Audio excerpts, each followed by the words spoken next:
Bienvenue chez Sébastien Garato avec un planning assez bousculé. Bonjour à vous Sébastien. C'est vrai qu'il a neigé toute la nuit. Les chevaux qui devaient travailler ce matin en vue du Prix d'Amérique, finalement, personne ne va sortir, même à la promenade. Non, mais en fait, j'avais quand même prévu le coup hier. J'ai travaillé hier, fin de matinée et début d'après-midi. Et puis j'avais pris aussi dimanche matin avant de partir aux courses. Donc bon, c'est pas très grave aujourd'hui. Je vous sens serein malgré la neige qui est annoncée pour la suite des jours à venir avant le Prix d'Amérique et notamment demain. Il n'y a pas de problème pour vous au niveau du planning pour les chevaux qui vont devoir encore travailler avant le dernier dimanche de janvier? Alors ceux du Prix de Belgique, c'est pas très gênant parce qu'ils avaient quand même couru il y a 8 jours. Donc là, j'ai travaillé 2 fois déjà. Et donc ce qui est prévu, c'est les travailler jeudi et vendredi. Donc aujourd'hui, demain, c'est pas très grave. Avant de parler de vos 5 concurrents dans le Prix d'Amérique 2019, on va parler de vous un peu. Votre état d'esprit à quelques jours de la belle course, avec Bold Eagle notamment, qui sera votre principale arme pour essayer de devancer vos opposants. Je suis assez confiant parce que les choses sont bien. Bold, il a remis les pendules à l'heure l'autre jour. Les courses dans le Prix de Bourbonnais couraient super bien des fers et des 4 en n'étant pas super bien drivés, mais bon, ça c'est les courses, hein. Et donc voilà, son petit problème de la rotule était réglé pour le Prix de Bretagne. Il avait un petit problème à la rotule, donc tout est réglé. Le cheval a super bien travaillé hier et dimanche matin, donc tout est ok. Donc on va essayer de le retravailler jeudi ou vendredi, et le cheval est déjà prêt. Est-ce qu'il sera déféré des 4 pieds comme on a pu le voir précédemment? Ah, des 4 pieds, ouais, c'est sûr. Parce que dans le Prix de Bourbonnais, on s'est aperçu quand même que le cheval, en démarrant de très loin, il a quand même fait une super course et il a même pu passer Traders dans le dernier virage, chose qu'il n'aurait pas fait Ferré, je pense. Donc le cheval, on va le mettre comme ça, en espérant avoir un bon parcours. Et puis voilà quoi, on va essayer d'avoir une bonne course. Est-ce qu'il y aura une tactique particulière? Peut-être le bousculer un peu au départ pour être vite bien placé, ça a été le cas, même si c'était sur une distance différente dans le Prix de Bourgogne.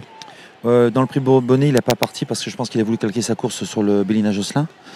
Là, dans le Prix d'Amérique, en principe, on démarre toujours bien. Puis Franck, il sait très bien que dans les belles courses, il faut quand même être dans les 5-6 premiers en partant.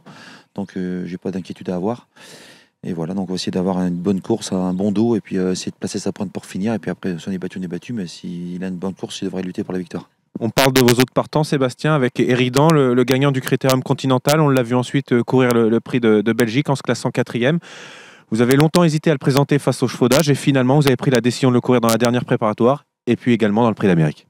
Ouais, Eridan, mais dans le Continental, on pensait pas non plus gagner. Donc après, on s'est trouvé avec ce ticket d'entrée pour le Prix d'Amérique. Donc je me suis dit, tiens, on va quand même le tester dans le Prix de Belgique, voir s'il a quand même le niveau. Et puis avec un parcours pas terrible, parce qu'avec les relais, il s'est trouvé dernier. Il a super bien fini en ligne droite, c'est peut-être lui qui finit le plus vite. Donc je me suis dit, on y va. Il aurait couru moyennement en étant 6e ou 7e. En finissant normalement, je n'aurais pas couru. Donc là, tous les feux sont ouverts, on va se faire plaisir. Et puis il a le droit d'être dans la bataille pour finir, pour prendre une bonne allocation. Puis on ne sait jamais quoi. On reste avec le Prix de Belgique où Cara Williams s'est classé 3e. C'est vrai que l'hiver dernier, face aux chevaux d'âge, il vous a assez déçu au niveau de ses performances. Cette année, au niveau des qualificatives, le cheval a toujours répondu présent. Il a même obtenu dernièrement son billet pour la belle course. Ouais, mais Cara Williams, l'année dernière, bon, il dominait sa génération avec Charlie Noyer. Bon, il faut dire ce qu'il y a, ils étaient que deux à se partager le gâteau entre guillemets. Donc après, avec les vieux chevaux, en plus, on n'a eu que des mauvaises courses l'année dernière, 2 novembre, plus d'une fois. Donc puis en plus un peu trop confiant peut-être. On s'est dit tiens, le cheval est sur la montante, c'est le leader de génération, on va peut-être lutter avec les bons. Et puis ça a coincé il y a quand même une super génération de B qui prennent beaucoup de place, donc il a fallu faire sa place. Et là le cheval il est sur la montante, il a des meilleurs parcours et puis il finit pas loin d'eux. Donc c'est un cheval qui est courageux, qui a une bonne allure, qui a un cheval qui est on va dire de groupe 1. Plus que ça va vite, mieux qu'il est. Donc je pense qu'il a son mot à dire pendant les 5 premiers. Face aux jeunes, cette fois-ci, Valco Genila, qu'on a vu dernièrement être fautif dans le Prix de Belgique après la gêne subie par Bélina Josselin. À 10 ans, est-ce que pour vous, il est toujours ambitieux au départ du Prix d'Amérique? Mais Valco nous a rassuré l'autre jour parce qu'il a fait un sacré bout dans la montée. Je pense que si on n'est pas un peu sorti par Bird dans la montée, on aurait pu être dans les 4 premiers. Donc là, le cheval, il est revenu à peu près dans son meilleur niveau qui était le sien au printemps. Et donc, il peut lutter pareil pour les places. Après, gagner, ça va être compliqué, mais il peut lutter pour les 7 premières places. Voilà, ce serait déjà pas mal. Il nous reste à évoquer Billy de Montfort. On le rappelle, vous avez 5 partants ce dimanche dans le Grand Prix d'Amérique. Billy de Montfort qui avait le 9 dans le Prix de Bourgogne. Et puis, dernièrement, dans le Prix de Belgique, elle a dû voyager en épaisseur, notamment dans la montée. Est-ce qu'il faut quand même la conserver? Il faut rappeler aussi qu'elle avait remporté le Critérium des jeunes et qu'elle est là depuis le début de sa carrière au plus haut niveau. Ouais, Billy, elle a fait une super saison, elle a gagné le Tour européen. L'autre jour, il s'est trouvé de nouveau pas mal de temps. Après, il a laissé passer Bird et puis Valco. Et puis, elle s'est payé Valco au galop dans le dernier virage. Et Pierre-Yves m'a dit, j'étais pas battu pour les places, quoi. Et donc, elle finit, je crois, 8-9e, mais pas cuite, quoi. Donc, la jument, en faisant tout le long du rail, elle peut accrocher pareil comme Valco, une 6e, 7e place, comme beaucoup de chevaux. Mais avec un bon parcours, pour prendre une allocation. Alors, j'ai encore deux petites questions pour vous, Sébastien. On va parler de l'opposition cette fois-ci. Qui sont les chevaux que vous craignez le plus? On peut penser à Propulsion, Bélina Josselin, Rally Express, et savoir pourquoi ce sont eux qui vous inquiètent le plus au départ du Prix d'Amérique. Rally Express, ouais, on le craint parce que c'est un cheval qui est déjà le gagnant de l'année dernière. Et puis, c'est un cheval, il a fait 2 courses de rentrée pas trop mal, on va dire. Malgré que de ce qu'on a vu, je pense qu'il est peut-être inférieur à l'année dernière. Maintenant, il faut se méfier parce qu'il a un super entraîneur. Donc, il peut très bien l'amener au top pour la belle course. Propulsion, ils ont peut-être caché leur jeu. On ne sait pas trop. Reden, c'est un petit malin. Des fois, il dit je viens pas. Je pense qu'ils vont venir. Et puis, voilà, je devrais être prêt. Et puis, Bélina, on a vu que l'autre jour, elle était super bien, la jument. Puis, les chevaux, Jean-Michel, ils touchent pas terre. Donc, ça va être avec Bird Parker, je pense que ça va être les 4 chevaux à battre. Le Prix d'Amérique devrait être support du Quintet Plus ce dimanche. Alors, la question est simple, vous allez nous faire un petit pronostic. Les 5 premiers du Prix d'Amérique avec vos chevaux et peut-être l'opposition également si vous voyez battu. Dans l'ordre.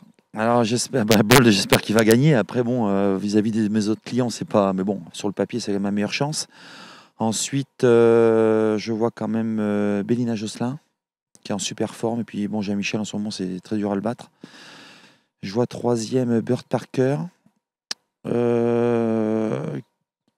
Après, je mettrai quand même. C'est pas facile, hein. Il y a Cara Williams, Eridan et puis Rally Express. Donc, ça va être dans ces 6 chevaux-là. Avec Valco et Billy juste après pour les places, avec un bon parcours pour les propriétaires là aussi. Voilà, puis après, il y a beaucoup de choses. Il y a Davidson Dupont qui peut faire une super course aussi. Et puis, j'en oublie peut-être un ou deux. Mais ça va être un Prix d'Amérique assez serré. Et puis, je pense que le parcours va faire la différence.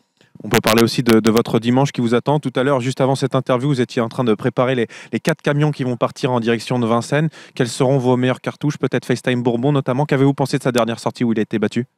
Pour le week-end du Prix d'Amérique, je pense que je peux faire un bon week-end. J'ai quand même FaceTime qui a une première chance sur le papier avec un bon numéro. Après, je vais l'alléger pour cette course-là. Donc, il devrait être beaucoup mieux. Pareil que l'autre jour, il fait une super course. Qu'est-ce qui vous a embêté avec sa dernière sortie? Ça s'est joué dans le tournoi final pour vous? Je pense que toutes les courses qu'on a gagnées, Bjorn, il durcissait vraiment dans le dernier virage pour faire la différence. Et là, il s'envolait jusqu'au poteau. C'est un cheval qui a une grosse accélération, qui n'a pas forcément une accélération assez courte. Donc, et puis, on l'avait prélevé 15 jours avant sur le mannequin. Donc, le cheval était un peu fatigué. Donc, j'ai pas trop travaillé. Pas d'excuse, mais bon, voilà. Là, on est tombé dessus. Donc, il va être beaucoup mieux. Et j'ai Kachengo qui a une première chance aussi dans le Jean René Goujon, si on a un bon numéro. L'autre jour, elle a crevé l'écran, il a fini 6e et en finissant très vite, donc j'ai une première chance aussi. Donc avec Bold, c'est pas mal.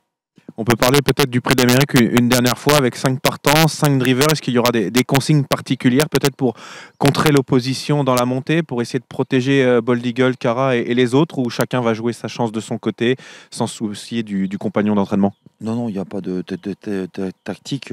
Chaque driver va vouloir prendre un bon chèque, comme on dit. Et donc, ils vont faire leur course. Après, il y a des grandes lignes. Billy, elle va pas attaquer la montée, donc elle va se faire le petit parcours. Et Ridan, il va être mieux à la corde aussi, en espérant qu'il y ait du train qui vienne finir. Donc, je devrais avoir à peu près 2 chevaux dans la corde. Bold et Cara peuvent se mettre à 2 en se faisant ramener. Et Valco, lui, il est quand même meilleur quand il peut attaquer dans la montée. C'est là qu'il fait mal, souvent. Donc voilà, c'est les grandes lignes.